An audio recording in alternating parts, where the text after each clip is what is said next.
Welcome to विदर्भायस अकॅडमीचं online platform. तर आजच्या लेक्चरमध्ये आपण डिस्कस करणार आहोत का जे इराणने हॉर्मुझ समुद्रधुनी हे बंद केले आणि हे बंद केल्यानंतर जे आहे तर भारतावर काय परिणाम होईल, त्यानंतर भारताकडे काय उपाय आहेत. तर म्हणजेच काय आहे की भारताने काय करावं, तर अल्पकालीन सुद्धा आणि दीर्घकालीन सुद्धा. सोबतच याचं महत्त्व काय आहे, ठीक आहे, हे जे समुद्रधुनी आहे याचं महत्त्व काय आहे आणि त्यानंतर इराण असं कसं करू शकते हे सुद्धा आपण याच्यामध्ये डिस्कस करणार आहोत. ठीक आहे. तर त्यानंतर जर पास तुम्हाला एक ओव्हरव्ह्यू होऊन जाईल की याचा हा जो नेमका इश्यू आहे काय. तर याच्यामध्ये जर पाहिलं ना तर पहिल्यांदा आपल्याला समजून घ्यायचं आहे की समुद्रधुनी म्हणजे काय किंवा स्ट्रेट म्हणजे काय. आता स्ट्रेट म्हणजे काय की समजा एका साईडला एक समुद्र आहे किंवा दुसऱ्या साईडला दुसरा समुद्र आहे. या दोनही समुद्रांना जोडणारी एक छोटी पट्टी म्हणजे त्याला म्हटलं जाते समुद्रधुनी आणि त्याला इंग्लिशमध्ये म्हटलं जाते स्ट्रेट. ठीक आहे. तर हे जे तुम्हाला इथं दिसते ना, तर हे जे जोडणारी जे छोटी पट्टी दिसते तर याला म्हटलं जात असते स्ट्रेट किंवा समुद्रधुनी. ठीक आहे. आणि याच्या साईडला इकडे जमीन राहते आणि इकडे सुद्धा जमीन, पण जर दोन वॉटर बॉडीज असणार आणि त्याला जोडण्यासाठी जे एक प्रकारची जी पट्टी आहे त्याला आपण म्हणू शकतो समुद्रधुनी. ठीक आहे. आता जे स्ट्रेट ऑफ हॉर्मुझ आहे तर हे कोणत्या दोन अशा वॉटर बॉडीला जर पाहिलं जोडते, तर त्याच्यामध्ये जर पाहिलं तर गल्फ ऑफ ओमान आणि त्यानंतर जर पाहिलं असन पर्शियन गल्फ. तर हे जे आहे ते हे समजा इकडे सुद्धा वॉटर बॉडी आहे आणि इकडे सुद्धा पाणी आहे आणि इकडे सुद्धा पाणी आहे. तर या दोन्ही याला जोडणारी हे जी इथं पट्टी दिसते छोटी, तर याला म्हटलं जाते स्ट्रेट ऑफ हॉर्मुझ किंवा हॉर्मुझ समुद्रधुनी. ठीक आहे. याच्यानंतर जर पाहिलं याचं महत्त्व काय आहे, ही जे समुद्रधुनी आहे याचं महत्त्व काय आहे, तर सर्वात महत्त्वाचं म्हणजे काय का जागतिक जे तेल असते, जे जागतिक तेल वाहतूक होते तिथून, म्हणजे ते जे कच्चं तेल असते तर ते कच्चं तेल ये जा जिथून होते, तर ते जर पाहिलं असतं तर याच्यासाठी हा महत्त्वाचा मार्ग आहे. जवळपास जगातलं 20 ते 30% ते तेलाची जी वाहतूक आहे ना तर या मार्गामधून होते. ठीक आहे. दुसरं जर याचं महत्त्व पाहिलं असेल तर हे सामरिकदृष्ट्या सुद्धा महत्त्वाचं आहे, स्ट्रॅटेजिकली सुद्धा महत्त्वाचं आहे. आणि त्याचमुळे जर पाहिलंच ना तर USA अनेक बेसेस जे तळ आहेत ना ते तळ इथं आहेत. ठीक आहे. मिलिटरी तळ जे आहे किंवा आपण म्हणू शकतो की लष्करी जे तळ आहे ते इथं आहे. ठीक आहे. नंतर जर पाहिलं भू राजकीय दृष्ट्या सुद्धा महत्त्वाचं आहे. कारण का तर एक सर्वात महत्त्वाची गोष्ट समजून घ्या का जो पश्चिम आशिया आहे, हा पश्चिम आशिया हा सर्वात जास्त महत्त्वाचा का असतो, कारण का तिथं तेलाचे साठे आहेत. ठीक आहे. तर त्यामुळे त्यानंतर जर पाहिलं तर भारताच्या ऊर्जा सुरक्षेसाठी सुद्धा महत्त्वाचं आहे. म्हणजे आपण जर पाहिलं असणार ना तर जो भारत आहे तर पश्चिम आशियामधून तर बरंचसं तेल आपण तिथून घेतो आणि ते जो तेल घेतो ना त्याच्यापैकी जर पाहिलं असणार तर जो आपलं त्या तेल जे आहे तर तेल ते इथे कुठून किंवा त्याची आयात कुठून होते किंवा त्याचा जो मार्ग आहे तो मार्ग जर पाहिला असेल तर हाच आहे. आणि याच्यामुळे जर पाहिलं असेल तर हे आपल्या भारतासाठी सुद्धा महत्त्वाचं आहे. ठीक आहे. तर त्यामुळे समजून घ्या. तर पहिली जर गोष्ट जर पाहिलं असेल तर जागतिक तेल वाहतुकीसाठी हे महत्त्वाचा एक मार्ग आहे. त्यानंतर जर पाहिलं असेल सामरिकदृष्ट्या सुद्धा एक महत्त्वाचा समुद्री मार्ग आहे. ठीक आहे. याच्यामधून तो स्ट्रॅटेजिकली तुम्ही जे आहे तर तुमच्या शिप तिथून घेऊन जाऊ शकता. ठीक आहे. नंतर जर पाहिलं भूराजकीय दृष्ट्या सुद्धा महत्त्वाचा आहे आणि त्यानंतर भारताच्या ऊर्जा सुरक्षेसाठी सुद्धा महत्त्वाचं आहे, कारण का आपण बरंचसं तेल जे आहे तिथून आयात करतो. ठीक आहे. नेक्स्ट जर पाहिलं तर पहा, आता ज्यांनाही कोणाला समजा ज्यांची कोणाची आता येणारी जे मेन्स आहे राज्यसेवेची 2025ची, तर त्यांना जर प्रिपेअर करायचं असणार किंवा त्यांना जर अभ्यास करायचा असणार तर त्यांच्यासाठी जे आहे ना तर एक अकॅडमीकडून एक बॅच लॉन्च करण्यात आलेली आहे 10 पॉइंटर मराठी मीडियममध्ये. याच्यामध्ये सर्वात महत्त्वाचा जो घटक आहे ना तो म्हणजे नोट्स जे आहे ह्या मेन्सच्या पर्स्पेक्टिव्हनी बनवलेले आहे. मेन्समध्ये जर पाहिलं इंट्रोडक्शनमध्ये काय लिहायचं, त्यानंतर बॉडीमध्ये काय लिहायचं, त्यानंतर कन्क्लुजनमध्ये काय लिहायचं, ह्या सर्व गोष्टी ज्या आहे याच्यामध्ये तुम्हाला मेन्शन केलेल्या दिसणार. त्यानंतर याच्यामध्ये टीचिंग सुद्धा केली जाते. त्यानंतर ब्रेन स्टॉर्मिंग कसं करायचं हे सुद्धा याच्यामध्ये सांगितलं जाते. नंतर जर पाहिलं असेल तर तुमचा लिखाणाचा सराव सुद्धा करून घेतला जातो. ठीक आहे. तर ही बॅच जी आहे ऑनलाईन स्वरूपाची आहे. त्यानंतर हे 20 नोव्हेंबरपासून सुरू झालेली आहे. 20 नोव्हेंबर 2025 पासून तुम्हाला जॉईन करायची असेल तर तुम्ही करू शकता. एक तर अकॅडमीला कॉन्टॅक्ट करा, नाही तर मग तुम्ही काय करू शकता की अकॅडमीचं जे ॲप आहे त्याच्यावर जाऊन डिरेक्टली परचेस करू शकता. त्यानंतर समजा कोणी जे आहे 2026ची प्रीसाठी अभ्यास करत आहे, 2026च्या प्रीसाठी अभ्यास करत आहे, तर त्यांच्यासाठी सुद्धा एक अकॅडमीकडून बॅच लॉन्च करण्यात आलेली आहे सिंहावलोकन. आता ही जी आहे ना तर आता तुम्हाला माहिती असणार की जे प्री आहे ते किती तारखेला होता, हे 31 मेला. त्यामुळे तेच टार्गेट ठेवून ही बॅच जी आहे ते डिझाईन करण्यात आलेली आहे. आता ही जी बॅच आहे ना तर ही बॅच झालेली सुरू आहे 21 जानेवारीपासून. आणि हे लाईव्ह प्लस रेकॉर्डेड आहे. ज्यांनाही लाईव्ह लेक्चर पाहायचं असणार ते लाईव्ह लेक्चर पाहू शकते आणि ज्यांना इन केस काही कारणास्तव लाईव्ह लेक्चर पाहता नाही आलं तर त्यांना रेकॉर्डेड लेक्चर सुद्धा ते पाहू शकतात. ठीक आहे. तर याच्यामध्ये सुद्धा पूर्ण अकॅडमीची टीम आहे, त्यानंतर इकडे सुद्धा पूर्ण टीम आहे. ठीक आहे. ओके. नेक्स्ट जे आहे तर आता जर पाहिलं असणार तर आपण काय आहे की आता पाहायचं आहे की हे इराण जे समुद्रधुनी आहे हे बंद कसं करू शकते. ठीक आहे. आता पहा काय आहे की सुरुवातीला जेव्हा 1950 ते 1960 जो तो काळ होता तर त्याच्यामध्ये जे आहे ते तेलाची आयात तिथं तेलाची जी आहे तर तिथून वाहतूक होत होती. आता जेव्हा हे तेलाची वाहतूक होत होती कधी 1960 ते 1950 ते 1960च्या काळामध्ये. आता तेल वाहतूक जेव्हा होत होती तर त्याच्यामुळे काय झालं का ते बरेच लोक किंवा बरेचसे देश आहे तर तिथूनच त्यांच्या शिप जे होते किंवा जहाज जे होते ते घेऊन जात होते. आता घेऊन जात असताना काय झालं की तिथं जे आहे तिथं ट्रॅफिक वाढली. मग ट्रॅफिक वाढल्यानंतर जर पाहिलं असणार ना तर एक जे आहे तर 1970च्या काळामध्ये. ठीक आहे. तर 1970च्या काळामध्ये इंटरनॅशनल मॅरीटाईम ऑर्गनायझेशन IMO, तर आता जे नाव आहे ते नव्हतं पण ते अगोदर वेगळं नाव होतं. पण जे हे जे एक इंटरनॅशनल लेवलची किंवा आंतरराष्ट्रीय लेवलची जी संस्था होती त्या संस्थेने काय केलं किंवा त्या संस्थेने काही एक्सपर्टना बोलवलं आणि त्या काही एक्सपर्टना बोलवल्यानंतर त्या एक्सपर्टना सांगितलं का तुम्ही जे आहे याचं सोल्युशन काढा, कारण का इथं जे ट्रॅफिक जे आहे हे ट्रॅफिक जाम लागत आहे किंवा हे इथं ट्रॅफिक जाम होत आहे. आता याच्यामध्ये जर पाहिलं ना मग त्या तज्ज्ञांनी काय केलं, आता ही जी स्ट्रेट ऑफ हॉर्मुझ जी आहे तर ही कशी आहे की याचं जर तुम्ही पाहिलं तर जिथं तुम्हाला समजा रुंदी जास्तीत जास्त रुंदी आणि कमी कमी रुंदी तर पाहिली असणार तर जास्तीत जास्त रुंदी जी आहे ती आहे तुमची 50 किलोमीटर. ठीक आहे. जास्तीत जास्त रुंदी किती आहे 50 किलोमीटर आणि जर कमीत कमी जे रुंदी जर पाहिली तर ती आहे तुमची 33 किलोमीटर. ठीक आहे. 50 किलोमीटर आणि 33 किलोमीटर. आता काय होत होतं का जे 33 किलोमीटर आहे ना त्या 33 किलोमीटरवर जास्तीत जास्त ट्रॅफिक जाम होत होतं. मग ट्रॅफिक जाम होत होतं तर त्यांना जे आहे तर या तज्ज्ञांना सांगितलं का तुम्ही याच्यासाठी काहीतरी सोल्युशन काढा. मग त्यांनी काय केलं, सोल्युशन काढण्यासाठी ते जे आहे तर त्यांनी एक कॉन्सेप्ट आणला. त्या कॉन्सेप्टला म्हटल्या जाते शिपिंग लेन्स. ठीक आहे. त्याला काय म्हटलं जाते शिपिंग लेन्स. तर शिपिंग लेन्स काय होतं की समजा असं आहे की समजा एक मार्ग आहे. ठीक आहे. तर हा समजा हे पूर्ण असा जे आहे ते पूर्ण ती समुद्रधुनी आहे. त्या समुद्रधुनीमध्ये काय केलं की 2 लेन तयार केल्या. ठीक आहे. 2 काय केल्या लेन तयार केल्या आणि 2 लेन तयार केल्यानंतर जे आहे तर त्यासाठी काय केलं त्यांनी तर एका इकडनं शिप जाईल आणि एका इकडनं शिप येईल. एका इकडनं जे जहाज आहे ते जाईल आणि दुसऱ्या साईडनी म्हणजे काय आहे का जाणाऱ्या एका साईडनी येणाऱ्या दुसऱ्या साईडनी. त्यामुळे काय झालं का ट्रॅफिक जे आहे ना ते कमी झालं. ठीक आहे. ट्रॅफिक जे आहे ते कमी झालं आणि याच्यामध्ये जर पाहिलं असणार ना तर मग या 2 लेन मधलं जे अंतर होतं तर हे किती राहिलं मग 4 किलोमीटर. ठीक आहे. 4 किलोमीटर. तर आता मी इकडे जसं तुम्हाला सांगितलं का हे 50 किलोमीटर जास्तीत जास्त रुंदी आणि 33 किलोमीटर कमीत कमी रुंदी. ठीक आहे. असं होतं. मग तो जो प्रॉब्लेम होता ना तो प्रॉब्लेम सॉल्व्ह झाला. आता प्रॉब्लेम सॉल्व्ह झाल्यानंतर जर पाहिलं तर 1980 ते 1988 या काळामध्ये इराण आणि इराक हे युद्ध सुरू झालेलं होतं.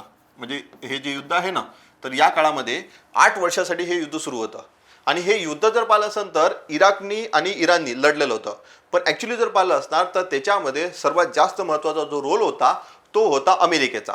अमेरिकेने काय केलं का जो इराकचा सद्दाम हुसेन होता त्याला जर पाहिलं असणार तर जे कोणते आर्म्स लागत होते किंवा त्याला जो कोणता दारुगोळा लागत होता ह्या सर्व गोष्टी त्यांनी प्रोव्हाइड केल्या. शस्त्र, दारुगोळा, त्यानंतर जे कोणतं तुम्हाला द्रोण म्हणत असणार, द्रोण तर त्यावेळेस नव्हते पण काही मिसाईल वगैरे जर लागत असणार तर त्या सर्व गोष्टी ज्या प्रोव्हाइड केल्या होत्या ह्या USA ने केलेल्या होत्या. ठीक आहे. आता नंतर जर पाहिलं असेल तर हे जे युद्ध कोणी जिंकलं नाही पण याच्यामध्ये काय केलं हे युद्ध सुरू असताना. ठीक आहे. आता हे युद्ध का सुरू झालेलं होतं तर आपण जे पाहिलं असणार तर याच्या अगोदर एक लेक्चर घेतलेलं त्याच्यामध्ये मी सांगितलेलं आहे. ठीक आहे. तर हे जे युद्ध आहे आता हे जर युद्ध सुरू असताना त्यांनी काय केलं इराणनी जे रशिया आहे ना त्या रशियाचे जे जहाज होते त्या रशियाच्या जहाजांना बोलावलं आणि बोलावल्यानंतर जर पाहिलं असणार तर जे हे स्ट्रेट ऑफ हॉर्मुझ आहे या स्ट्रेट ऑफ हॉर्मुझचा सर्वे केला. एक हायड्रोग्राफिक सर्वे केला आणि हायड्रोग्राफी सर्वे केल्यानंतर तो जो डेटा होता तो डेटा कोणाला दिला किंवा ते जी माहिती होती हे कोणाला दिली, हे दिली इराणला. पण इराणनी काय केलं, इराणनी जर पाहिलं ना तर तिथं जे आहे तर उद्या जाऊन इन केस जर आपल्यावर जर कोणी अटॅक केला किंवा आपल्याला जर कोणी जर प्रॉब्लेम क्रिएट करण्याचा जर प्रयत्न केला, त्या केसमध्ये आपण हे ब्लॉक करू शकलो पाहिजे किंवा बंद करू शकलो पाहिजे. त्याच्यासाठी त्यांनी काय केलं का इथं हा जो एरिया आहे तर इथं जर पाहिलं असणार ना, या एरियामध्ये जवळपास 10,000 सी माइन्स, ठीक आहे. अच्छा, म्हणजे वेगवेगळे रिपोर्ट्स आहे, पण 10,000 सी माइन्स जे आहे ते तिथं त्यांनी डिप्लॉय केल्या. आता सी माइन्स म्हणजे काय होत असते का, सी माइन जी आहे ना हे तुम्हाला दिसते अशा, तर ह्या समुद्रामध्ये राहत असते. जशा तुम्ही जर पाहिलं असं जमिनीवर माइन्स राहते, त्यानंतर त्याच्यावर जर पाय ठेवला तर ते तुम्ही मूवीजमध्ये पाहिलं असणार, त्याच्यावर पाय ठेवला तर ते स्फोट होतो त्याचा. तसंच जर पाहिलं असेल तर समुद्रामध्ये सुद्धा राहतात. आता त्याचे वेगवेगळे प्रकार आहे. हे फ्लोटिंग असते, हे ड्रिफ्टिंग असते, त्यानंतर हे पाहिलं असणार हे बॉटम माइन आहे, म्हणजे एकतर एकदम खाली राहते. हे जर फ्लोटिंग पाहिलं असणार तर हे थोड्याशा वर राहते, ठीक आहे. तर अशा प्रकारच्या म्हणजे वेगवेगळ्या अहवालानुसार 10,000 सी माइन्स जे आहे इथं डिप्लॉय केलेले आहे, ठीक आहे. आता ह्या डिप्लॉय केल्यानंतर जर पाहिलं तर काय होतं की म्हणजे 1970 त्यानंतर जर पाहिलं असं 1970मध्ये जसं तज्ज्ञांनी सांगितलं तो प्रॉब्लेम सॉल्व्ह केला. त्यानंतर 1980 ते 1988च्या काळामध्ये हा सर्वे करण्यात आला. आणि त्याच्याच अगोदर तर हे सर्वे तर त्या म्हणजे तो सर्वे जो त्या काळात नाही करण्यात आला, पण ते युद्ध सुरू होतं त्यावेळेस करण्यात आला. पण तो त्याच्या अगोदरच जो होता तो त्यांनी सर्वे केलेला होता. आता हा सर्वे जर पाहिला असणार तर सर्वे करत असतानाच एक कायदा आलेला होता. आता एक कायदा कोणता आलेला होता, तो United Nation Convention on the Law of the Sea, याला शॉर्ट फॉर्म मध्ये म्हटलं जाते युनक्लॉज. तर म्हणजे मराठीमध्ये काय आहे की समुद्राच्या कायद्यावरील संयुक्त राष्ट्रांचा करार. हा जो करार आहे हा कधीचा करार होता, तर हा होता 1982चा करार, ठीक आहे. हा होता 1982चा करार. तर ह्याच्या अगोदरच त्यांनी काय केलेलं होतं, तो सर्वे वगैरे करून घेतलेला होता. आता जेव्हा हा करार आला तर करार आल्यानंतर इराणनी काय केलं, या करारावर, हा जो करार आहे तर या करारावर स्वाक्षरी तर केली, ठीक आहे, स्वाक्षरी जी आहे ते केली, पण याला जर पाहिलं असेल तर याला रॅटिफाय नाही केलं किंवा मान्यता नाही दिली, ठीक आहे. एक लक्षात ठेवा, कोणताही जर तुम्ही इंटरनॅशनल किंवा आंतरराष्ट्रीय जर कायदा त्याच्यावर तुम्ही स्वाक्षरी करत असता आणि त्याला जर तुमच्या संसदेमध्ये मान्यता जर देत असाल तुम्ही, तर त्या केसमध्ये काय आहे का तुम्ही त्याचं उल्लंघन करू शकत नाही. इराणनी काय केलं, इराणनी हेच केलं का स्वाक्षरी तर केली पण मान्यता दिली नाही. त्यांच्या जे संसद असते ना त्याच्यामध्ये त्यांनी मान्यता दिली नाही.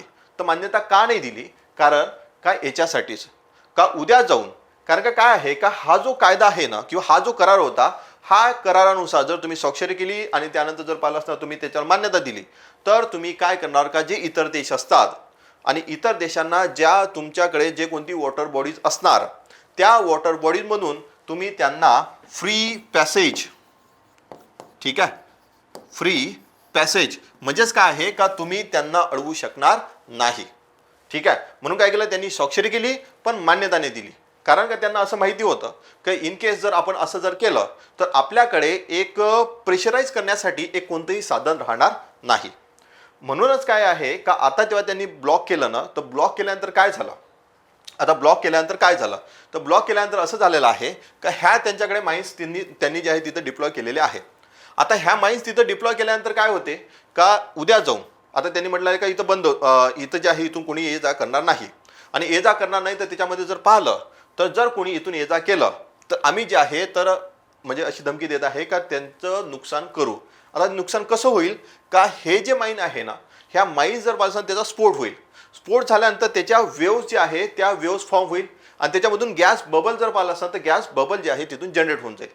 मग त्यानंतर जर याच्यामधून एखादी हे जे शिप आहे हे जर शिप जर जात असणार तर याच्यामधून जेव्हा ह्या बबल्स येईल त्यानंतर जर पाहिलं अशा वेव्ज येईल, लाटा येईल, लाटा आल्यानंतर ते जे मटेरियल असते ना तर हे मटेरियल गंजून जाईल आणि हे मटेरियल गंजून गेल्यानंतर तर काही दिवसानंतर किंवा तेव्हाही ते म्हणजे थोड्याच वेळात तर जर पाहिलं असेल तर ते ब्रेकही होऊ शकते किंवा ते फुटूही सुद्धा शकते, ठीक आहे. आणि त्यानंतर जर पाहिलं याच्यामधून काय करत आहे ते, तर याच्यामधून हे करत आहे का USA आणि जास्तीत जास्त युरोप जे आहे याच्यावर प्रेशर क्रिएट करत आहे.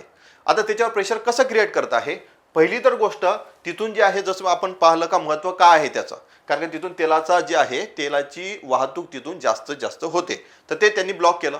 दुसरं जे आहे तिथून व्यापार म्हणजे काय आहे का तेल सोडून इतर फर्टिलायझर असणार, लाईमस्टोन असणार किंवा इतर कोणतेही प्रोडक्ट जर असणार ते तिथून पास होत असते. मग जर पास होत असणार तर त्याचाही जो आपण म्हणू शकतो की एक ग्लोबल सप्लाय चेन असते, ठीक आहे, जागतिक पुरवठा साखळी, ते ती जर पाहिलं असेल तेही सुद्धा डिस्टर्ब होऊन जाते, तेही त्याच्यामध्ये सुद्धा समस्या क्रिएट होऊन जाते. आता हे झाल्यानंतर काय होते का, एकतर त्यांनी काय केलं का दुसरं तेल जे आहे ते तेलांची जे जो एक चेन होती तर तेही सुद्धा डिस्टर्ब झाली. त्यानंतर जर पाहिलं असेल तर बाकीचे जे कोणते मटेरियल असते तेही सुद्धा डिस्टर्ब झाले.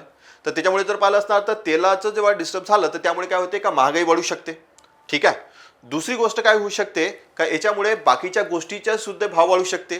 तिसरी गोष्ट असं आहे का जास्तीत जास्त ह्या ज्या शिप्स आहे ना याचा इन्शुरन्स काढणाऱ्या ज्या कंपन्या आहे तर ह्या कंपन्या जर पाहिलं असेल तर कुठल्या आहे तर USA म्हणजेच अमेरिका आणि युरोप, ठीक आहे. तर या देशामधल्या ह्या कंपन्या आहे. म्हणजेच काय होईल का जे युरोप सोबत म्हणजे जे अमेरिका सोबतच युरोपच्या जे कोणत्या ज्या कंपन्या राहणार तर त्यांच्यावर प्रेशर येऊन जाईल. मग ते प्रेशर आल्यानंतर ते काय करणार का त्या अमेरिकेला म्हणणार की तुम्ही हे जे आहे तुमच्या नादामध्ये आमचं नुकसान होत आहे, ठीक आहे. तर हे जर पाहिलं असतात तर हे प्रेशर टॅक्टिक म्हणून ते यूज करत आहे, ठीक आहे. आणि म्हणूनच त्यांनी जर पाहिलं असं ना या कराराला मान्यता दिली नव्हती, स्वाक्षरी केली पण याला मान्यता दिली नव्हती. म्हणून जर पाहिलं असेल तर याला जेव्हा मान्यता दिली नाही तर कारण का त्याच्यामध्ये लिहिलेलं होतं का तुम्ही त्यांना फ्री पॅसेज प्रोव्हाइड कराल, तुम्ही त्यांना कोणतीही अडचण निर्माण करू शकणार नाही किंवा करणार नाही, असा जो आहे असा तो एक प्रकारचा तो करार होता, ठीक आहे. आता हे झालं. आता हे झाल्यानंतर जर पाहिलं असणार तर आता असं म्हणतात की आपण जर पाहिलं असणार तर जो 1973 मध्ये जे तेल संकट निर्माण झालेलं होतं, ठीक आहे, 1973 मध्ये जे तेल संकट निर्माण झालेलं होतं त्याच्याकडे आपण जात आहोत का. आता 1973 मध्ये तेल संकट निर्माण का झालेलं होतं, कारण का 1973 मध्ये जे यहुदी नवीन वर्ष असते त्याला काय म्हटलं जाते, योम किपूर. आता योम किपूर जे आहे ना तर यांचं नवीन वर्ष ते सेलिब्रेट करत होतं कोण, इस्रायल. तर इस्रायलच्या विरुद्ध, ठीक आहे, तर इस्रायल जे आहे तर इस्रायलच्या विरुद्ध आणि जेवढे कोणते अरब देश जिथे होते त्या अरब देशांनी काय केलं, यांच्यावर हल्ला केला, ठीक आहे. अरब देशांनी काय केलं, यांच्यावर हल्ला केला ज्यावेळेस हे नवीन वर्ष ते सेलिब्रेट करत होते त्यावेळेस. मग इस्रायलच्या मदतीला कोण आलं, तर इस्रायलच्या मदतीसाठी आलेला होता अमेरिका, ठीक आहे. आणि अमेरिका आल्यानंतर जे आहे अरब देशाचं नुकसान झालं. आता अरब देशाचं नुकसान झाल्यानंतर जे आहे अरब देशांना माहीत पडलं की हे जर पाहिलं असेल तर इस्रायल जे आहे आपण इस्रायलवर जेव्हाही अटॅक करतो त्याच्या मदतीसाठी हे अमेरिका येते. म्हणून काय केलं, अमेरिकेला या अरब देशांनी काय केलं की तेल देणं बंद केलं, ठीक आहे. तेल देणं काय केलं, बंद केलं. आणि तेल देणं बंद केल्यानंतर जर पाहिलं असेल तर अमेरिकेमधले जे पेट्रोल पंप होते हे रिकामेच पडलेले होते, ठीक आहे. आणि त्यामुळे जर पाहिलं तिथं महागाई वाढलेली होती आणि त्यामुळे जर पाहिलं असेल तर काय आलं होतं की एक तेल संकट निर्माण झालेलं होतं. आणि हे तेल संकट जे आहे ना तर 1973च्या डिसेंबरपासून ते 1974च्या फेब्रुवारी महिन्यापर्यंत जवळपास 2-3 महिने हे तेल संकट चाललेलं होतं. आणि याचा जास्तीत जास्त फटका जो आहे हा अमेरिकेला बसला होता. जगाला जर पाहिलं असेल जगाला तर फटका बसला होता पण जास्तीत जास्त अमेरिकेला बसला होता. पण यावेळेस असं म्हटलं जाते का हा जो फटका आहे हा जगाला म्हणजे संपूर्ण जगाला जो आहे तो बसू शकतो, ठीक आहे. त्यावेळेस फक्त अमेरिकेला बसला पण यावेळेस जर पाहिलं असतं तर हा जगाला सुद्धा बसू शकतो, ठीक आहे. कारण का तिथून सर्व जो तिथून जे काही ये जा होत आहे शिपची किंवा जहाजांची ते बंद करण्यात आलेली आहे त्यामुळे, ठीक आहे. ओके, नेक्स्ट जर पाहिलं असं भारतावर काय परिणाम होऊ शकतो याचा.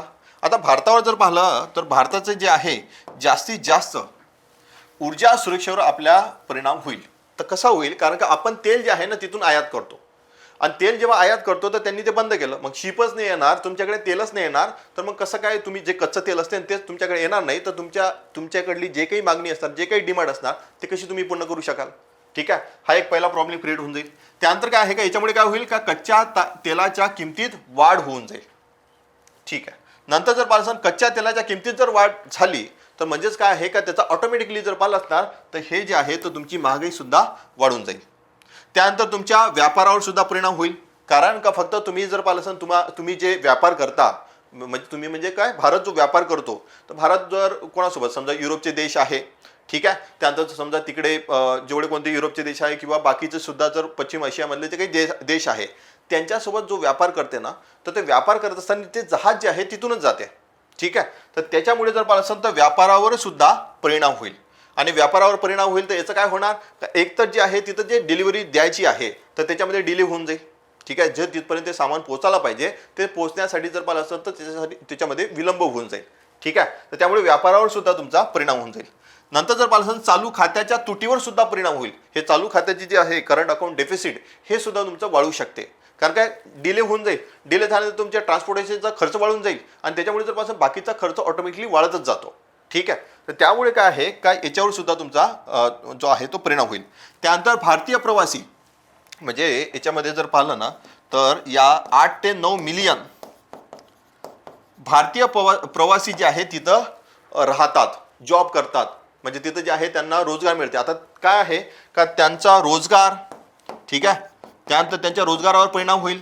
त्यानंतर जर पाहिलं असेल त्यांची सुरक्षा, तर या सर्व गोष्टीवर जर पाहिलं तर ते जे आहे तर परिणाम होईल. ठीक आहे. तर आपण जर पाहिलं तर एवढे जे आहे ना हे भारतावर परिणाम होईल. ठीक आहे. आता भारतावर जर एवढा परिणाम होणार तर मग भारताने काय केलं पाहिजे, तर भारताने त्यासाठी जर पाहिलं तर सर्वात महत्त्वाचं काय आहे की अल्पकालीन काय केलं पाहिजे का सामरिक पेट्रोलियम साठ्याचा वापर केला पाहिजे. आता सामरिक पेट्रोलियम साठे म्हणजे काय का ते जे आहे तर आपण कच्चं तेल साठवून ठेवतो, तर ते त्याला म्हटलं जातं ते सामरिक पेट्रोलियम साठा. ठीक आहे. तर त्याचा वापर करायचा का जेणेकरून हे कधीपर्यंत चालेल काय चालेल याची गॅरंटी नाही, पण जर आपल्याकडे काय आहे का 20-25 दिवसाचा तेवढा साठा राहतो तर त्यामुळे जो आहे त्याचा वापर करायचा. ठीक, जेणेकरून आपल्या इकडे महागाई वाढणार नाही. नंतर जर पाहिलं असाल तर पर्यायी पुरवठादारांकडून तेल आयात करावे. आता तेल आयात जर पाहिलं असेल तर म्हणजेच काय आहे का पर्यायी ऑप्शन शोधावं लागणार. ऑप्शन जे आहे तर रशिया आहे. आता काय होतं का आपल्यावर प्रतिबंध लादलेले होते, म्हणजे आपल्यावर नाही रशियावर प्रतिबंध लादलेले होते, तर तेल तुम्ही जे आहे त्यांच्याकडून आयात करू शकणार नाही. पण काय आहे का अमेरिकेने म्हटलं की तुम्ही जे आहे 30 दिवस 1 महिना तुम्ही करू शकता. तर त्यामुळे जर पाहिलं असेल तुमच्याकडे तेही ऑप्शन आहे. त्यानंतर इंधन वापराचे व्यवस्थापन केलं पाहिजे, त्याचं मॅनेजमेंट प्रॉपर केलं पाहिजे, कारण त्याची जे डिमांड सप्लाय तो प्रॉपर ॲक्च्युली मॅनेज झाला पाहिजे. नंतर जे आहे सागरी सुरक्षेत तुम्ही वाढ केली पाहिजे. ठीक आहे. कारण की जर पाहिलं ना तर आता इराणची जे शिप होती किंवा ते जहाज होतं त्या जहाजावर अटॅक करण्यात आलेला होता अमेरिकेकडून. ठीक आहे. तर त्यामुळे काय आहे का तुम्हाला सागरी सुरक्षेत सुद्धा वाढ करावी लागेल. आणि त्याच्यानंतर जे आहे राजनैतिक प्रयत्न करावे लागणार का जेवढ्या लवकर हा इश्यू सॉल्व्ह होईल. आपण काय आहे का भारताची एक साईड असते कोणती, शांतीची साईड, पीस. त्यामुळे जर पाहिलं असणार तर आपण जास्तीत जास्त तो प्रयत्न केला पाहिजे. हे झालं अल्पकालीन. दीर्घकालीन काय करायचं का ऊर्जा स्रोतांचे विविधीकरण करणं गरजेचं आहे. आपण जास्तीत जास्त जे पश्चिम आशिया आहे ना याच्यावर जास्त आपण डिपेंड आहोत, तर त्यामुळे काय आहे का आपण दुसरे सुद्धा स्रोत शोधणं गरजेचं आहे. नंतर जर पाहिलं असेल सामरिक पेट्रोलियम साठ्याची क्षमता वाढवावी लागणार. का समजा आपण 20-25 दिवसापेक्षा जास्तीत जास्त जर पाहिलं ना 2-3 महिने आपण साठवून ठेवू शकलो पाहिजे. यासाठी जे आहे तर तुम्हाला काय करणं गरजेचं आहे का याची क्षमता जी आहे ते वाढवणे गरजेचं आहे. ठीक आहे. नवीकरण ऊर्जेला प्रोत्साहन दिलं पाहिजे. आता समजा त्याच्यामध्ये सोलर एनर्जी आहे. ठीक आहे. तर आता सोलर एनर्जीला तुम्ही जास्तीत जास्त जर प्रोत्साहन द्याल तर तुमची ऑटोमॅटिकली जी आहे ना तर ते डिमांड जर पाहिलं असेल कच्च्या तेलाची कमी होऊन जाईल. ठीक आहे. तर हे तुमच्याकडे तुम्ही लॉंग टर्ममध्ये किंवा दीर्घकालीन जर पाहिलं असेल उपाय तुम्ही करू शकता. पर्यायी व्यापार मार्ग तुम्हाला शोधावा लागणार. ठीक आहे. जेणेकरून उद्या जाऊन अजून समजा आता हे जे आहे हा इश्यू सॉल्व्ह झाला, समजा उद्या जाऊन पुन्हा जर त्यांनी तो ब्लॉक केला ना त्यासाठी तुमच्याकडे दुसरा कोणता तरी पर्यायी मार्ग असला पाहिजे. तुमच्याकडे अल्टरनेट रूट असणं गरजेचं आहे. नंतर शेवटी काय आहे की सामरिक आणि सागरी सुरक्षा बळकट करणं गरजेचं आहे. ठीक आहे. तर हे जर पाहिलं असणार तर हे दीर्घकालीन आणि अल्पकालीन दोन्ही प्रकारचे भारताने हे जर पाहिलं असतं तर पर्याय शोधणं गरजेचे आहे आणि हे त्यांनी भारताने केलं पाहिजे. तर असा नेक्स्ट टाइम म्हटल्यापेक्षा जर असं जगामध्ये जर काही झालं तर त्याच्यापासून भारत सुरक्षित राहू शकतो. ठीक आहे. आता पहा सामरिक पेट्रोलियम साठे जे आहे ना तर ते भारताकडे आहेत. तर अजून म्हणजे समजा मंगळूरमध्ये आहे. ठीक आहे. विशाखापट्टणममध्ये आहे. तर त्यानंतर जर पाहिलं पॉडूरमध्ये आहे.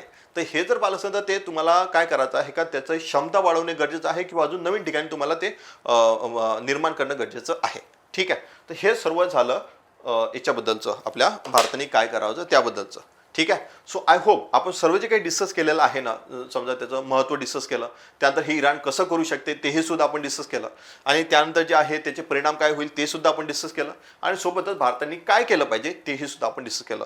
आता त्याच्यामुळे आणि एक लक्षात ठेवा, आणि जे इराण हे असं कसं करू शकते तेही तुम्हाला थोडंसं हिस्टॉरिकल बॅकग्राऊंड तुम्हाला मी सांगितलं. ठीक आहे. सो आय होप तुम्हाला हे सर्व समजलं असणार. Thank you so much.